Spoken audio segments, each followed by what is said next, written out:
Guadalajara, México, 16 de diciembre de 1943. Era una noche fría de invierno cuando los registros del orfanato San José documentaron por última vez la salida de 87 niños para participar en las tradicionales posadas navideñas. Lo que debía ser una celebración llena de alegría y esperanza, se convirtió en el misterio más perturbador que Guadalajara jamás había presenciado. Las Hermanas de la Caridad habían organizado meticulosamente la excursión. Los niños, de edades entre 6 y 14 años, partieron al atardecer hacia el barrio de San Juan de Dios, donde supuestamente las familias locales los esperaban para compartir las tradicionales posadas. Los pequeños llevaban sus mejores ropas, vestidos remendados pero limpios, zapatos lustrados a mano, y en sus rostros brillaba la emoción de quien raramente salía de los muros del orfanato.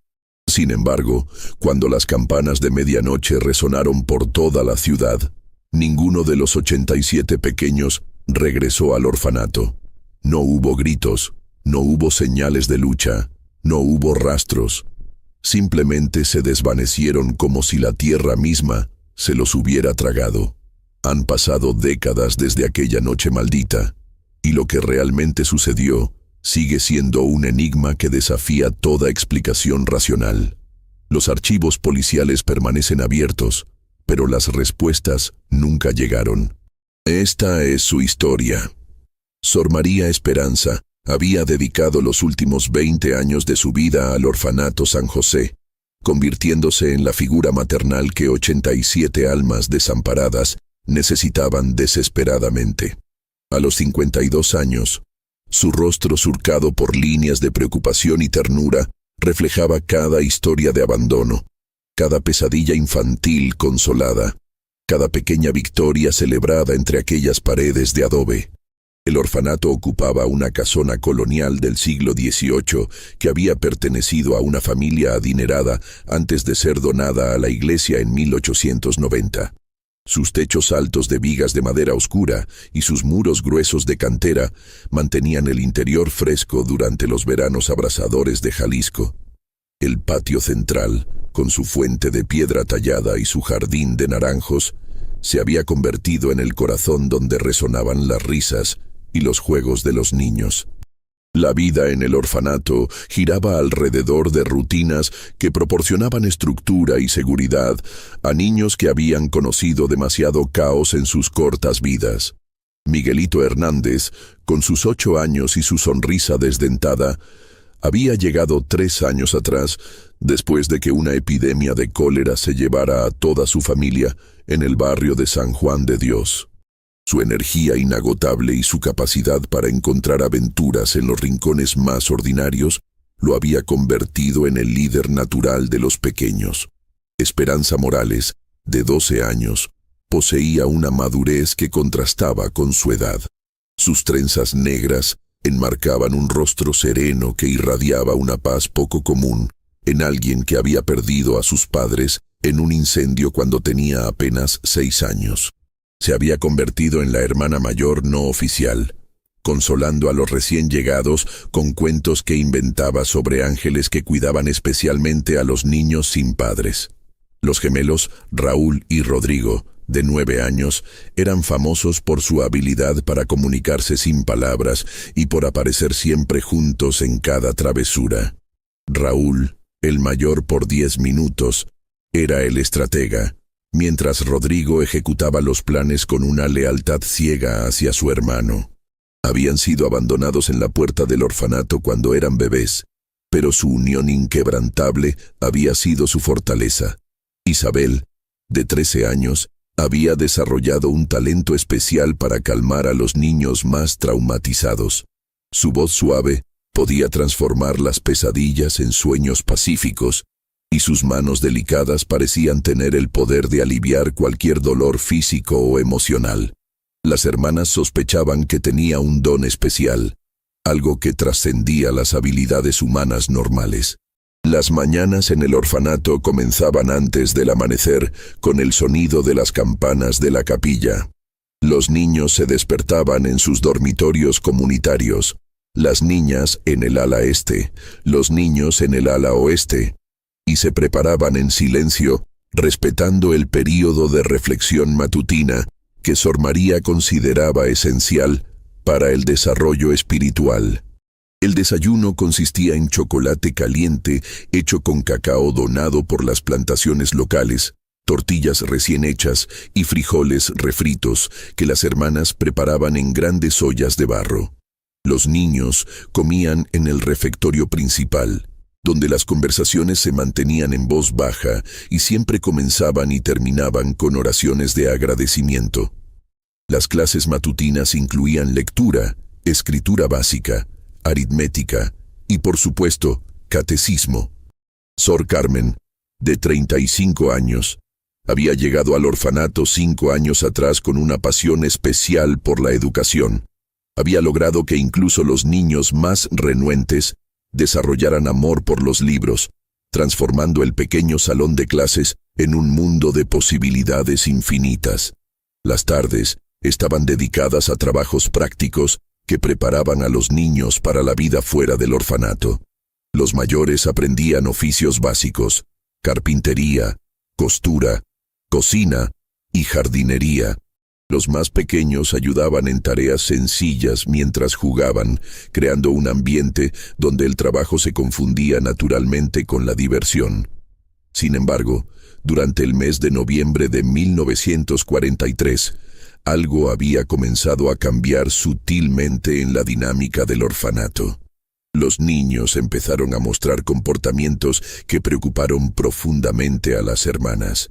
Todos, sin excepción, comenzaron a experimentar sueños que compartían elementos perturbadoramente similares. Los sueños siempre ocurrían durante las primeras horas de la madrugada, típicamente entre las 3 y las 4. Los niños describían encuentros con una mujer de belleza indescriptible, vestida con ropas blancas que brillaban con luz propia. Esta figura femenina los llamaba por sus nombres con una voz que describían como más dulce que la miel y más suave que la seda. Ella conoce secretos sobre nosotros que ni siquiera nosotros recordamos, había murmurado Isabel una mañana, con los ojos aún vidriosos por el sueño. Sabe de dónde venimos realmente, quiénes fueron nuestros padres, por qué estamos aquí. Miguelito añadía detalles que hacían que Sor Carmen sintiera un frío inexplicable corriendo por su espina dorsal. Nos enseña canciones que nunca habíamos escuchado, pero que sabemos cantar perfectamente. Y nos muestra lugares hermosos donde los niños nunca crecen, donde siempre es Navidad y donde hay juguetes que se mueven solos.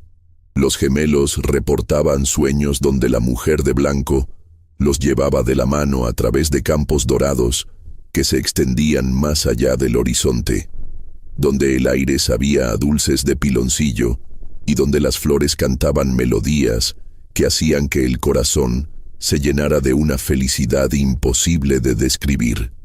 Lo más inquietante era que todos los niños despertaban de estos sueños con una sensación de pérdida profunda, como si hubieran sido arrancados de un paraíso y forzados a regresar a una realidad gris e incompleta.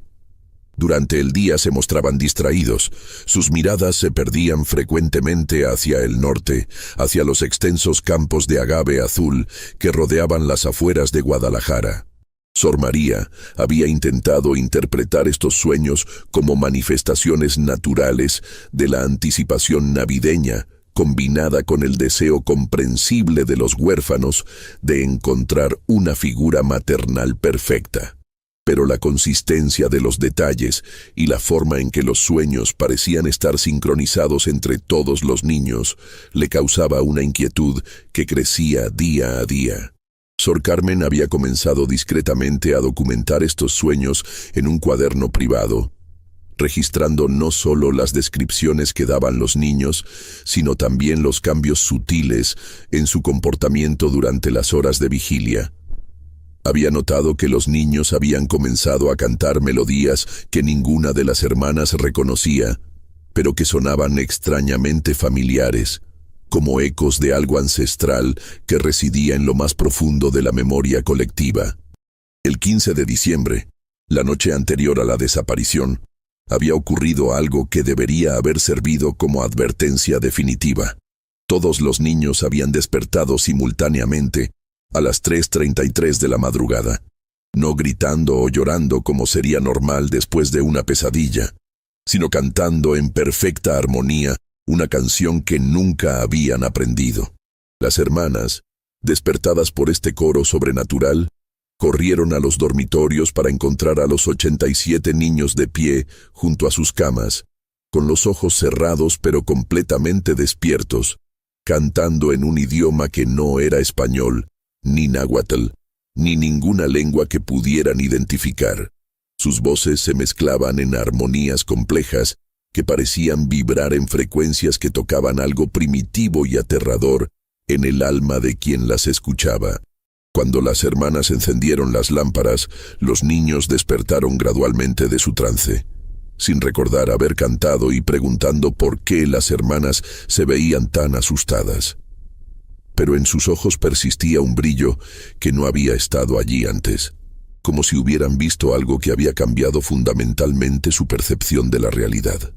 Esa mañana del 16 de diciembre, cuando llegó la supuesta invitación para participar en las posadas del barrio de San Juan de Dios, las hermanas deberían haber reconocido las señales de advertencia, pero el entusiasmo genuino de los niños y su propio deseo de proporcionarles alegría navideña nublaron su juicio.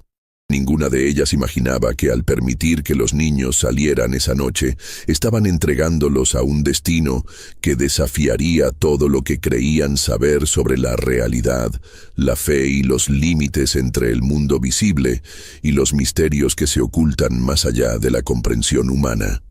Cuando las manecillas del reloj de la torre municipal marcaron las 10 de la noche del 16 de diciembre, Sor María Esperanza comenzó a caminar nerviosamente por los pasillos del orfanato. Los niños debían haber regresado 2 horas atrás.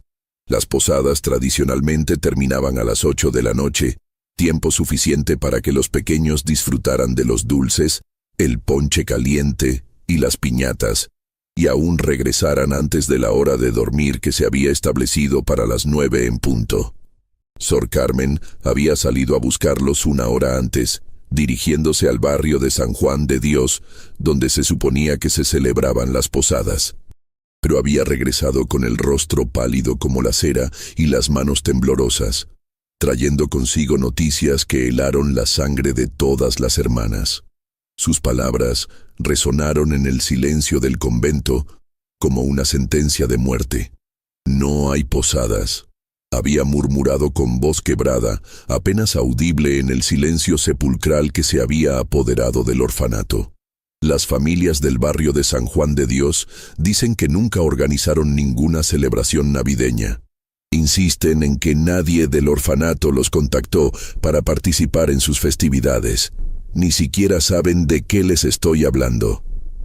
La confusión inicial se transformó rápidamente en pánico cuando Sor María revisó meticulosamente sus registros administrativos.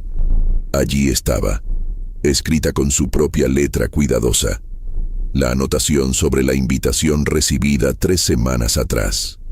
Recordaba vívidamente haber recibido una carta elegante, escrita en papel pergamino de calidad excepcional, con tinta dorada que brillaba bajo la luz de las velas, firmada por las familias católicas del barrio San Juan de Dios, invitando cordialmente a los niños huérfanos a participar en sus posadas navideñas. Pero cuando las hermanas buscaron desesperadamente esa carta en los archivos meticulosamente organizados del orfanato, había desaparecido sin dejar rastro.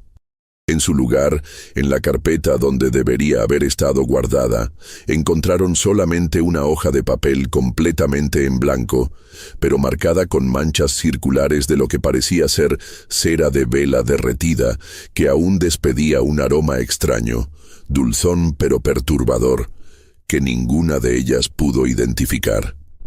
Las primeras horas de búsqueda trajeron testimonios que solo aumentaron la confusión y el terror de las hermanas. El padre Miguel Sánchez, párroco de la iglesia de San José, que se alzaba a 2 cuadras del orfanato, fue el primero en llegar cuando las hermanas enviaron por ayuda desesperada. Sus palabras trajeron más preguntas que respuestas, sumergiendo el misterio en una oscuridad aún más profunda. «Hermana María», dijo con voz grave que denotaba una preocupación genuina. «Yo mismo vi salir a los niños del orfanato esta tarde, justo cuando el sol comenzaba a ponerse. Pero no se dirigían hacia San Juan de Dios como ustedes creen. Los vi caminar en fila perfecta, como si siguieran a alguien invisible, hacia los campos de agave al norte de la ciudad. Parecían hipnotizados. Sus pasos eran mecánicos, casi rituales. Sin embargo, doña Remedios Castellanos, la vendedora de flores que había tenido su puesto frente al orfanato desde hacía más de 30 años y conocía a cada uno de los niños por su nombre, juró haber presenciado algo completamente diferente. Su versión de los eventos era tan detallada como contradictoria. Vi perfectamente cómo los niños subieron a 3 carruajes negros que los esperaban en la esquina de Hidalgo y Morelos. Insistía con una convicción que no dejaba lugar a dudas. Nunca había visto esos carruajes en nuestro barrio. Eran elegantes, casi lujosos, pero había algo inquietante en ellos. Los caballos que los tiraban eran completamente blancos, tan blancos que parecían brillar con luz propia en la penumbra del atardecer.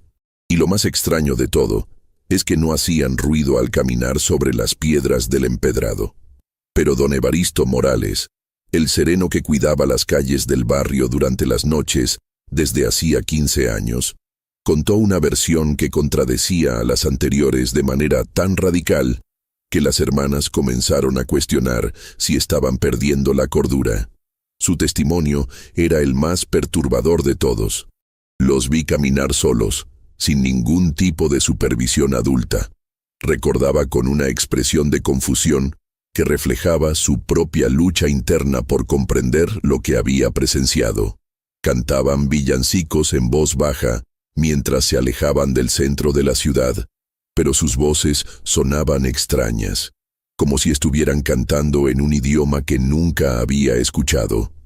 Sus ojos brillaban de una manera antinatural, como si estuvieran viendo algo maravilloso que yo no podía percibir. Parecían estar siguiendo algo o a alguien, pero no había nadie más en la calle.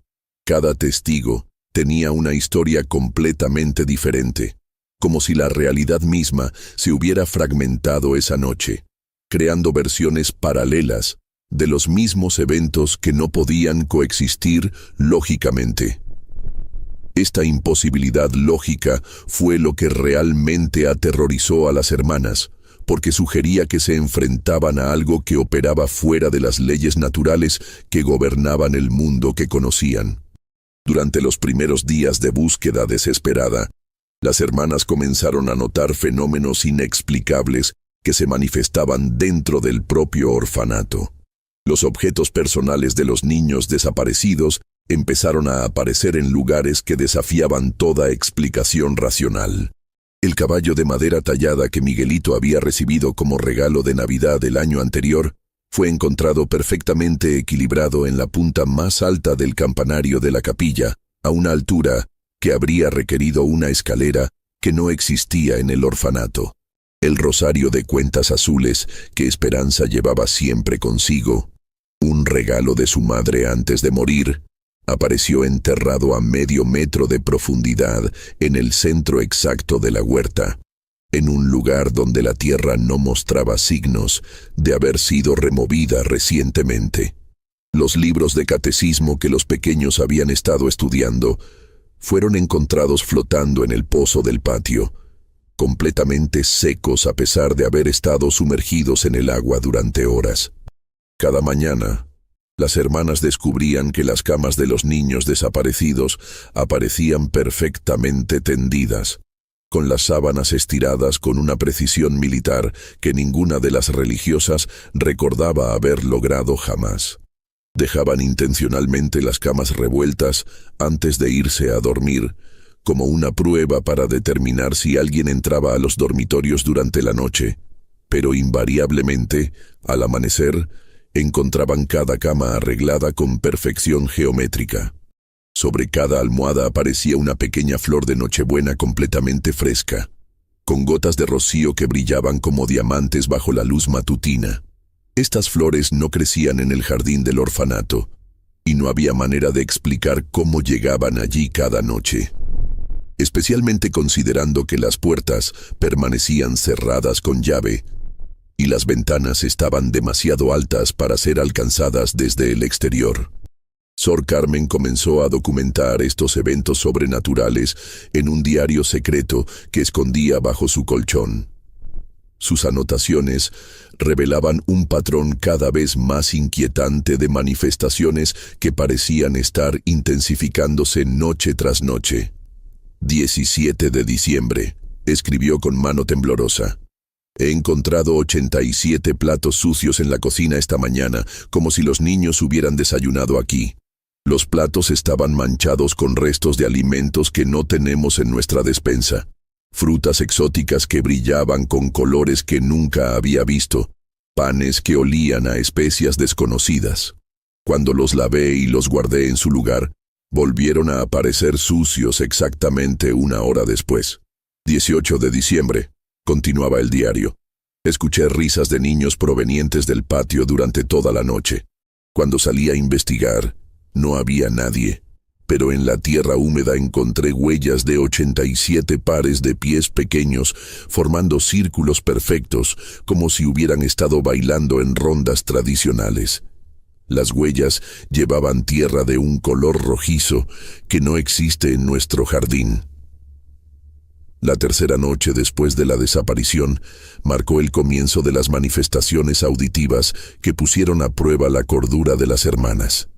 Sor María comenzó a escuchar voces familiares provenientes de diferentes partes del orfanato, voces que reconocía inmediatamente como las de los niños desaparecidos. Pero estas voces no sonaban aterradas o angustiadas como cabría esperar de niños en peligro.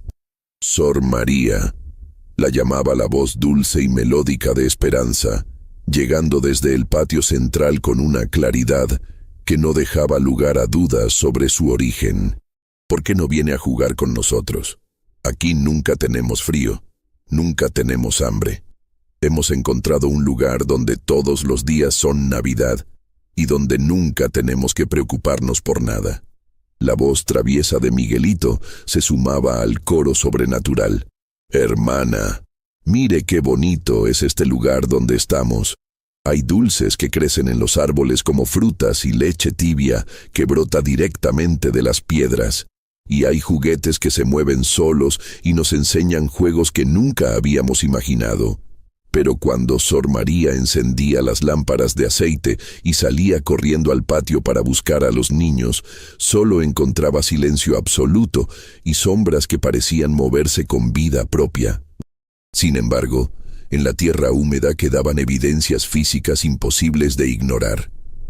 Las huellas de 87 pares de pies pequeños, formando patrones geométricos complejos que sugerían danzas o rituales que ninguna tradición mexicana conocía. Las pocas hermanas que lograban conciliar el sueño comenzaron a experimentar pesadillas que compartían elementos idénticos con una precisión que desafiaba toda explicación racional. Todas soñaban exactamente con la misma escena. Un claro circular en medio de un bosque de agaves gigantescos que se alzaban como catedrales verdes hacia un cielo nocturno iluminado por una luna que brillaba con una luz plateada antinatural, demasiado intensa para ser real, pero demasiado hermosa para ser ignorada. En el centro de este claro imposible se encontraba una mujer vestida completamente de blanco, alta y de belleza sobrehumana. Su cabello flotaba alrededor de su rostro como si estuviera sumergida en agua cristalina, y sus ojos contenían la profundidad de océanos que nunca habían conocido tormenta. No era simplemente hermosa, era la personificación misma de todo lo que la palabra belleza podría significar. Pero había algo en esa perfección que generaba una inquietud visceral en lo más profundo del alma. Los 87 niños estaban allí, formados en círculos concéntricos perfectos alrededor de la mujer de blanco. pero ya no eran exactamente los mismos niños que habían desaparecido del orfanato. Sus rostros conservaban la inocencia infantil, pero sus ojos brillaban con una sabiduría antigua que no correspondía a sus años. Sonreían con una felicidad tan pura y completa que resultaba perturbadora, porque era una felicidad que trascendía cualquier emoción humana normal. La mujer de blanco extendía sus brazos hacia los niños, ofreciéndoles dulces que no podían existir en el mundo real. Eran confecciones que brillaban con colores que no tenían nombre, que pulsaban con luz propia y que parecían contener pequeñas galaxias en miniatura girando en su interior. Cuando los niños los tomaban, sus rostros se iluminaban con una luz interna que los transformaba en algo más que humano, algo que retenía la apariencia de la inocencia, pero que había dejado de ser mortal. «Ellos están conmigo ahora», decía la mujer en los sueños, dirigiéndose directamente a las hermanas con una voz que resonaba en múltiples dimensiones simultáneamente. Ya no necesitan sus oraciones, porque han encontrado una forma de comunicarse directamente con lo divino. Ya no necesitan su comida, porque se alimentan de la felicidad pura. Ya no necesitan su protección, porque están más seguros de lo que jamás estuvieron en el mundo mortal.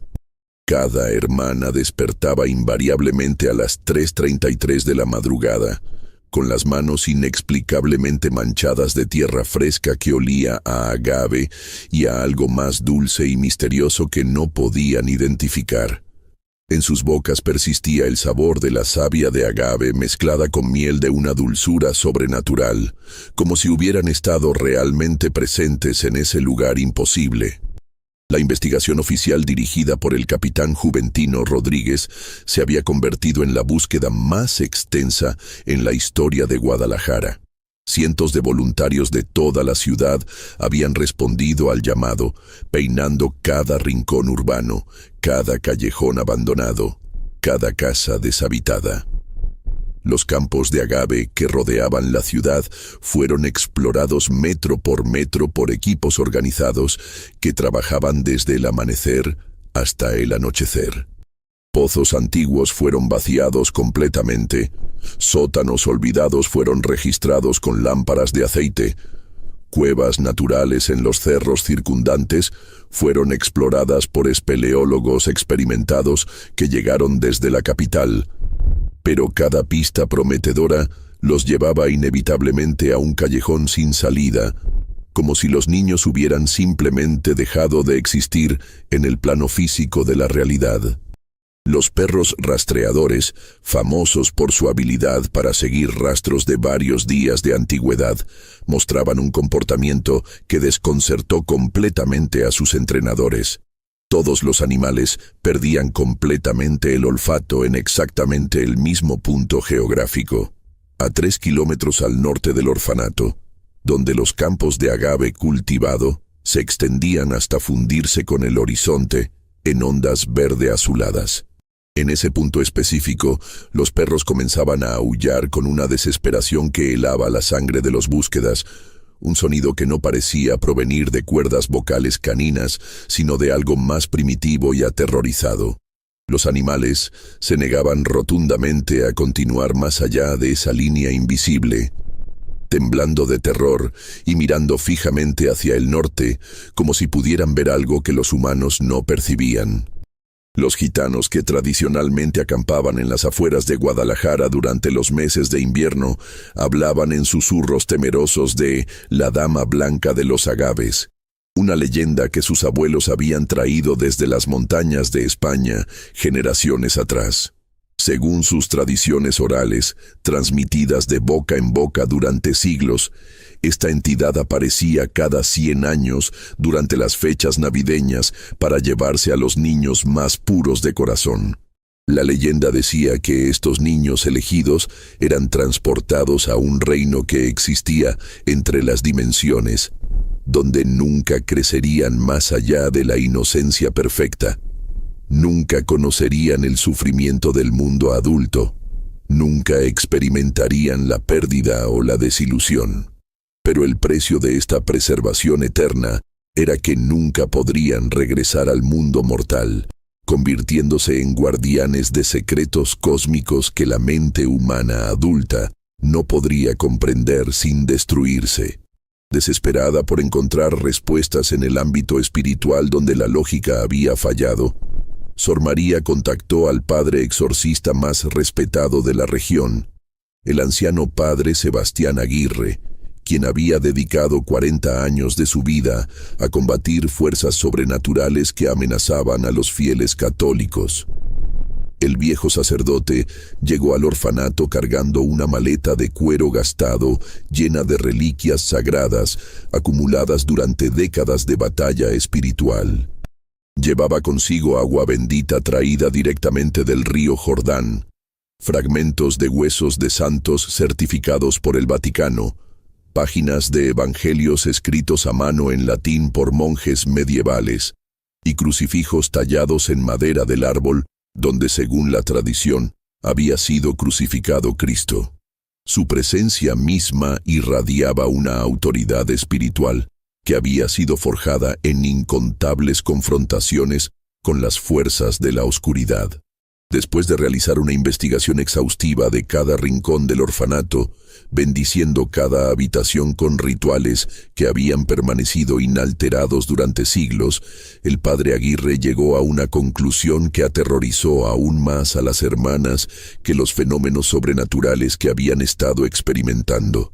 «Esto no es obra del demonio», murmuró con una voz que temblaba no de miedo, sino de asombro reverencial ante algo que excedía su vasta experiencia. Es algo infinitamente más antiguo y poderoso que las fuerzas infernales que he combatido durante toda mi vida.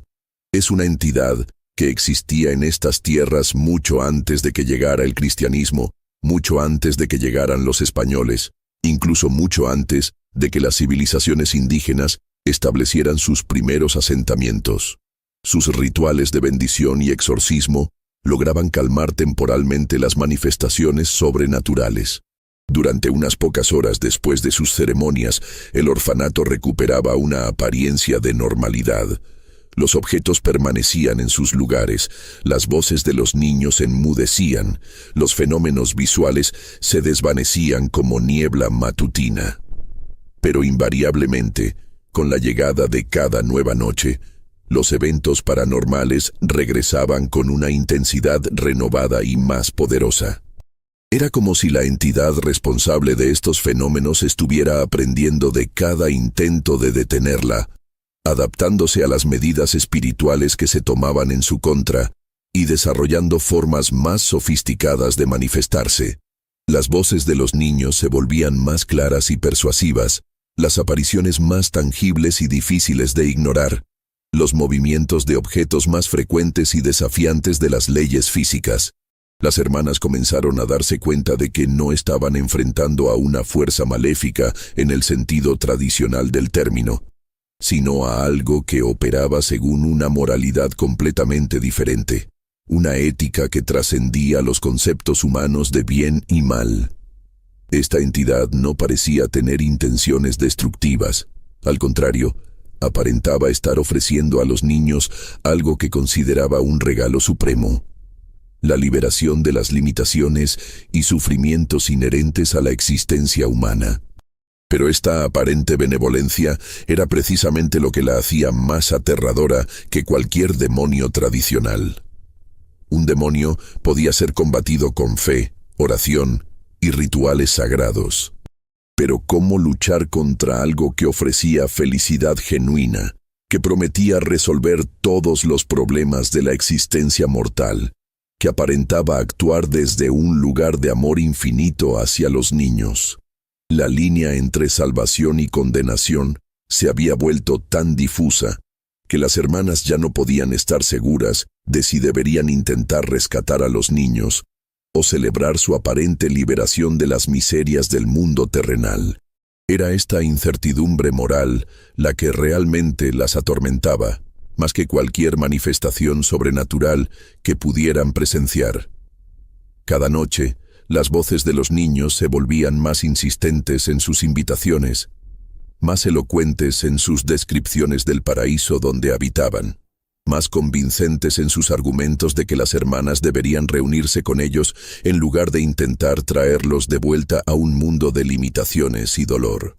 La realidad misma parecía estar cediendo gradualmente ante la influencia de esta fuerza sobrenatural, preparando el terreno para una confrontación final que determinaría no solo el destino de los 87 niños desaparecidos, sino también el de las almas de las 3 hermanas que habían dedicado sus vidas a protegerlos.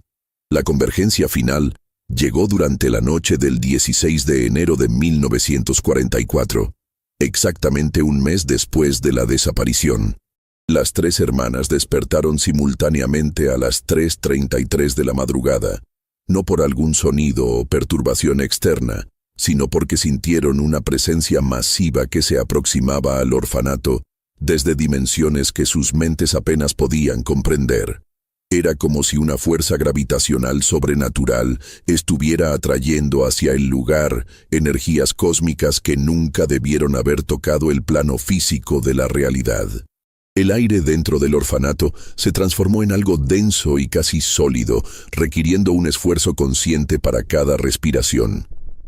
Era como si estuvieran inhalando la atmósfera de un planeta diferente, cargada con partículas que brillaban débilmente y susurraban secretos en idiomas anteriores a la humanidad. Las paredes de adobe comenzaron a emanar una luz fosforescente, suave pero penetrante, revelando grietas que se extendían como venas luminosas, formando patrones geométricos que dolían a la vista por su perfección matemática imposible. Sor María fue la primera en abandonar su celda, atraída por un sonido que no era exactamente música, pero que resonaba con una belleza que trascendía cualquier composición humana jamás creada. Era el sonido de 87 voces infantiles cantando en armonías que utilizaban frecuencias que el oído humano no debería poder percibir. Frecuencias que vibraban directamente en el alma sin pasar por los sentidos físicos. El canto provenía del patio central, pero también del techo, de las paredes, del subsuelo y del aire mismo, como si todo el edificio se hubiera convertido en un instrumento cósmico resonante. Cada nota contenía ecos de otras dimensiones. Cada acorde abría ventanas microscópicas hacia realidades paralelas donde las leyes naturales obedecían principios completamente diferentes. Al llegar al patio, las 3 hermanas se detuvieron abruptamente ante una escena que desafió no solo su comprensión de la realidad, sino su capacidad misma de procesar lo que estaban presenciando. Los 87 niños estaban allí, físicamente presentes, pero fundamentalmente transformados de maneras que violaban todas las leyes conocidas del desarrollo humano y la biología misma. Algunos conservaban exactamente la misma apariencia que tenían cuando desaparecieron, pero sus ojos ahora contenían la sabiduría acumulada de civilizaciones enteras. Podías ver en sus pupilas el reflejo de galaxias naciendo y muriendo, de planetas donde otras formas de vida habían desarrollado conciencias que trascendían la materia física.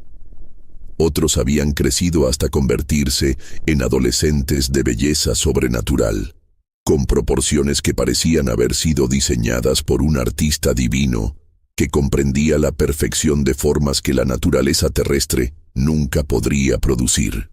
Los más inquietantes eran aquellos que fluctuaban constantemente entre diferentes edades, como si hubieran aprendido a controlar su forma física conscientemente. Miguelito aparecía simultáneamente como el niño de 8 años que las hermanas recordaban, como un adolescente sabio de 15 años, y como un anciano de conocimientos infinitos, las 3 versiones de sí mismo existiendo en el mismo espacio sin contradecirse. Esperanza se había convertido en algo que retenía la dulzura de sus 12 años originales, pero irradiaba una maternidad cósmica que abarcaba no solo a los otros niños, sino a especies enteras que existían en dimensiones paralelas. Su presencia generaba una sensación de protección universal, como si fuera capaz de cuidar de todos los seres conscientes que habían existido o existirían jamás. Los gemelos Raúl y Rodrigo habían trascendido la individualidad sin perder su conexión especial. Ahora existían como una conciencia dual que podía separarse en múltiples manifestaciones cuando era necesario, pero que permanecía unificada en un nivel que trascendía el espacio físico. Podían estar en varios lugares simultáneamente, conversando con diferentes personas mientras mantenían una única línea de pensamiento coherente. La mujer de blanco apareció detrás de los niños como una materialización gradual de luz condensada. No era humana ni nunca lo había sido. Eso quedó inmediatamente claro.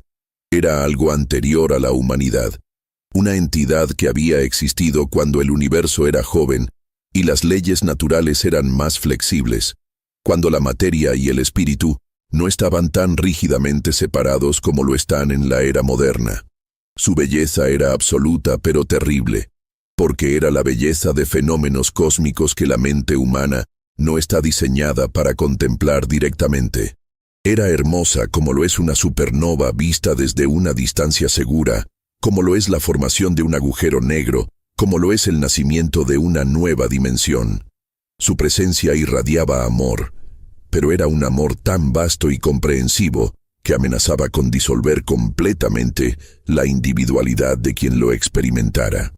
«Yo soy la preservadora», dijo con una voz que resonaba desde múltiples dimensiones simultáneamente, cada sílaba creando ondas en el tejido mismo de la realidad. «Mi propósito ha sido constante a través de eones, preservar la pureza antes de que sea corrompida por las limitaciones inevitables de la existencia material. Estos niños no murieron, no fueron secuestrados, no fueron dañados, fueron elevados a su verdadero potencial». Extendió sus brazos hacia las hermanas, brazos que se alargaron de manera imposible para abrazar a las tres simultáneamente. Su toque no era físico en el sentido tradicional, sino que penetraba directamente a través de todas las barreras materiales para tocar sus almas de manera directa, mostrándoles visiones de realidades alternativas que desafiaron todos sus conceptos previos sobre la existencia. Sor María se vio a sí misma existiendo en múltiples líneas temporales paralelas. En una, había tomado decisiones diferentes y se había convertido en madre de familia, experimentando el amor maternal de manera tradicional. En otra, había vivido durante el siglo XV como una curandera que podía comunicarse con los espíritus de plantas y animales. En una tercera, había nacido en un futuro distante, donde la humanidad había evolucionado hasta convertirse en seres de energía pura, capaces de crear universos completos con el poder del pensamiento. Sor Carmen experimentó la expansión de su conciencia hasta abarcar sistemas solares enteros. Podía sentir cada estrella naciendo y muriendo, cada planeta desarrollando vida consciente, cada civilización levantándose y cayendo en ciclos eternos de crecimiento y transformación. Pero más que simplemente observar estos eventos cósmicos, descubrió que podía influenciarlos, guiar sutilmente el desarrollo de la conciencia en miles de mundos diferentes. Sor Dolores se encontró existiendo en todos los momentos de su vida simultáneamente, pero también en momentos que nunca había vivido y en futuros que nunca llegarían a realizarse. Era simultáneamente la niña que había decidido dedicar su vida a Dios, la joven novicia llena de dudas y esperanzas, la hermana madura que había encontrado paz en el servicio y también versiones futuras de sí misma que existían como conciencia pura en formas que trascendían completamente la corporeidad humana. Las visiones eran infinitamente más seductoras que cualquier tentación terrenal que hubieran enfrentado durante sus vidas dedicadas al servicio religioso. La posibilidad de existir sin las limitaciones del tiempo lineal, del espacio tridimensional, del dolor inevitable, de la muerte como final absoluto, era más atractiva de lo que sus voluntades humanas podían resistir. Era la oferta de convertirse en diosas menores en un cosmos donde la conciencia era la única realidad verdadera. Pero precisamente en el momento de mayor seducción, algo profundo en el interior de Sor María se rebeló contra esta trascendencia ofrecida. Quizás era su humanidad fundamental, o quizás era su fe católica arraigada en décadas de oración y servicio. Pero una voz interior le gritó que había algo fundamentalmente incorrecto en esta elevación que se les ofrecía. «No», murmuró con una voz que apenas podía escuchar sobre el coro cósmico que llenaba cada átomo del aire. «No podemos aceptar esto. Esto no es lo que Dios quiere para nosotras, ni para los niños». Su negativa causó una ondulación visible en la realidad que rodeaba el patio. Los niños, que habían estado irradiando felicidad y serenidad absolutas, mostraron por primera vez desde su transformación emociones más complejas y perturbadoras. Sus rostros perfectos se nublaron con expresiones que mezclaban tristeza con algo que podría interpretarse como decepción profunda, pero también con un destello de algo que parecía ser alivio. Miguelito la miró con ojos que contenían siglos de experiencia cósmica, pero por un momento las hermanas pudieron vislumbrar al niño de 8 años que habían conocido y amado. «Hermana María», dijo con una voz que resonaba en múltiples octavas simultáneamente, «Dios es infinitamente más grande y más complejo de lo que les enseñaron en sus estudios teológicos. Dios no se limita a una sola dimensión, a una sola forma de existencia, a una sola manera de expresar amor. Lo que estamos ofreciéndoles es una oportunidad de servir a la divinidad de manera más completa y perfecta». La preservadora se acercó más, su presencia haciendo que el aire vibrara con frecuencias que penetraban hasta el nivel subatómico. La fe que han conocido durante sus vidas mortales es apenas una sombra proyectada sobre una pared por la verdadera naturaleza de lo divino. Les ofrezco la oportunidad de experimentar la divinidad directamente, sin intermediarios doctrinales, sin dudas paralizantes, sin las limitaciones dolorosas de la carne mortal que envejece y muere. Era la tentación suprema presentada con una lógica que parecía irrefutable y un amor que parecía genuino e infinito. Las hermanas se encontraron en una crisis espiritual que trascendía cualquier prueba de fe que hubieran enfrentado anteriormente en sus vidas dedicadas al servicio religioso. El destino de las 87 almas que habían estado bajo su cuidado, y posiblemente el destino de su propia humanidad, dependía de la decisión que tomarían en los próximos momentos. La decisión de Sor María resonó como una campana cósmica a través de todas las dimensiones presentes en el patio del orfanato. Su negativa simple pero firme creó fisuras visibles en la realidad alterada que los rodeaba, como si su fe humana imperfecta pero genuina tuviera el poder de resistir fuerzas que habían existido desde antes del nacimiento de las estrellas. «Nuestra fe puede ser limitada», dijo con voz temblorosa pero determinada, «pero es nuestra fe. Nuestro amor por estos niños puede ser imperfecto, pero es nuestro amor. No tenemos derecho a entregarlos a algo que no comprendemos completamente, sin importar cuán hermoso parezca ser». Las palabras de Sor María actuaron como un catalizador que desencadenó una reacción en cadena imposible de detener. Los rostros de los niños comenzaron a fluctuar más dramáticamente entre sus formas transformadas y glimpses de sus personalidades humanas originales. Por momentos, las hermanas podían ver destellos del Miguelito travieso, de la esperanza maternal, de los gemelos inseparables que habían conocido y amado. Era como si la resistencia humana de las hermanas hubiera despertado algo en los niños que había estado dormido desde su transformación. Una parte de ellos, quizás la más profundamente humana, comenzó a recordar no solo quiénes habían sido, sino también lo que significaba pertenecer al mundo imperfecto, pero real, de la mortalidad. La preservadora, por primera vez desde su manifestación, Mostró una emoción que las hermanas interpretaron como incertidumbre. Su forma perfecta se ondulaba como agua perturbada, revelando glimpses de algo más antiguo y menos benevolente que yacía bajo su apariencia maternal. Su voz, cuando habló nuevamente, había perdido parte de su calidad hipnótica y contenía matices de algo que podría ser frustración cósmica.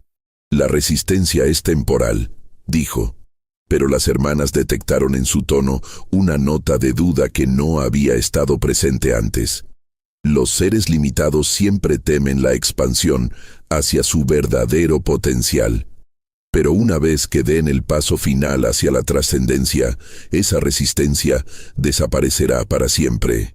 Serán liberadas de todas las dudas, de todos los miedos, de todas las limitaciones que han definido sus existencias mortales. Y fue precisamente esa promesa de liberación total de las dudas lo que finalmente cristalizó la comprensión de las hermanas sobre la verdadera naturaleza de lo que se les ofrecía.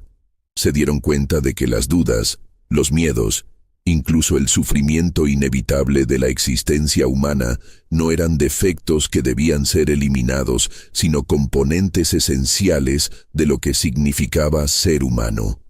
Sin la capacidad de dudar, la fe perdía todo significado.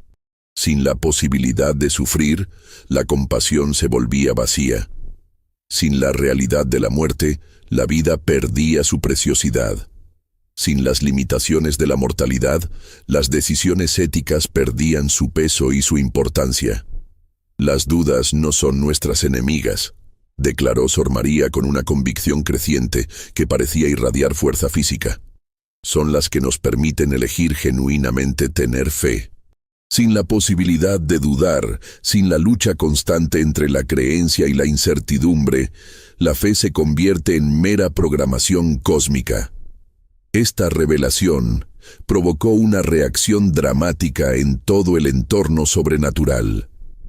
Los niños comenzaron a oscilar más violentamente entre sus formas perfeccionadas y sus apariencias humanas originales. Algunos de ellos parecían estar librando batallas internas titánicas, como si las palabras de las hermanas hubieran despertado memorias de su humanidad perdida, que luchaban por recuperar el control. Miguelito se acercó a las hermanas, su forma fluctuando entre el ser cósmico en que se había convertido y el niño de 8 años que había sido. «Hermana María», dijo con una voz que ahora contenía ecos de dolor y confusión. «Hemos visto cosas hermosas. Hemos experimentado felicidad que nunca pensamos que fuera posible. Pero también hemos perdido algo importante. No recordamos lo que se siente reír cuando algo es verdaderamente gracioso. No recordamos lo que se siente llorar cuando algo nos duele de verdad». Esperanza añadió con lágrimas que brillaban como estrellas líquidas. «La felicidad perfecta que tenemos ahora no se siente como felicidad real. Es como estar siempre sonriendo, pero sin recordar por qué estamos sonriendo. Es como tener hambre satisfecha para siempre, pero sin recordar el sabor de la comida que amábamos». La preservadora creció en tamaño y presencia, su forma benevolente disolviéndose gradualmente para revelar algo más primordial y alieno. No era maléfica en el sentido tradicional del bien y el mal humanos, pero era tan fundamentalmente diferente de la experiencia humana que su belleza anterior se revelaba ahora como una máscara diseñada para ocultar una naturaleza que la mente mortal no podía procesar sin trauma. «Si eligen permanecer limitadas en su humanidad imperfecta», dijo con una voz que ahora resonaba como el sonido de galaxias colisionando, «entonces estos niños permanecerán divididos entre dos realidades para toda la eternidad. Nunca podrán regresar completamente a su humanidad anterior, pero tampoco podrán completar su transformación hacia la trascendencia cósmica. Esta es la última oportunidad que tendrán de reunirse con ellos en cualquier forma meaningful». Era el ultimátum final, diseñado como un dilema moral imposible. Las hermanas podían aceptar la transformación y mantener una conexión con los niños, pero perdiendo su humanidad en el proceso. O podían mantener su humanidad, pero condenar a los niños a una existencia fragmentada entre dos realidades incompatibles. Pero Sor Carmen, quien había sido la más afectada por los fenómenos sobrenaturales durante el mes anterior, llegó a una comprensión que cambió completamente la naturaleza del dilema. «Usted dice que no podrán regresar a su humanidad anterior», le dijo a la preservadora. «Pero tal vez esa no sea la única opción. Tal vez puedan crear una nueva forma de humanidad que incorpore lo que han aprendido sin perder lo que son esencialmente». Sus palabras provocaron una pausa en el tejido alterado de la realidad. Los niños la miraron con expresiones que mezclaban esperanza con una confusión que parecía demasiado humana para sus formas trascendentes. «Podemos elegir amar nuestras limitaciones», continuó Sor Carmen. «No porque sean perfectas, sino porque son nuestras. Podemos elegir abrazar nuestras dudas, nuestros miedos, nuestro sufrimiento, porque son parte integral de lo que significa ser capaz de elegir el bien sobre el mal, el amor sobre la indiferencia, la fe sobre la desesperación». La respuesta de los niños fue inmediata y profunda. Uno por uno, comenzaron a elegir conscientemente sus formas humanas originales, no porque fueran superiores a sus formas trascendentes, sino porque las reconocían como auténticamente suyas. Miguelito volvió a ser un niño de 8 años, pero un niño que ahora llevaba consigo memorias de haber existido en múltiples dimensiones. Esperanza regresó a sus 12 años, pero con una compasión que había sido expandida por experiencias cósmicas. La preservadora se desvaneció gradualmente, no derrotada, sino simplemente irrelevante.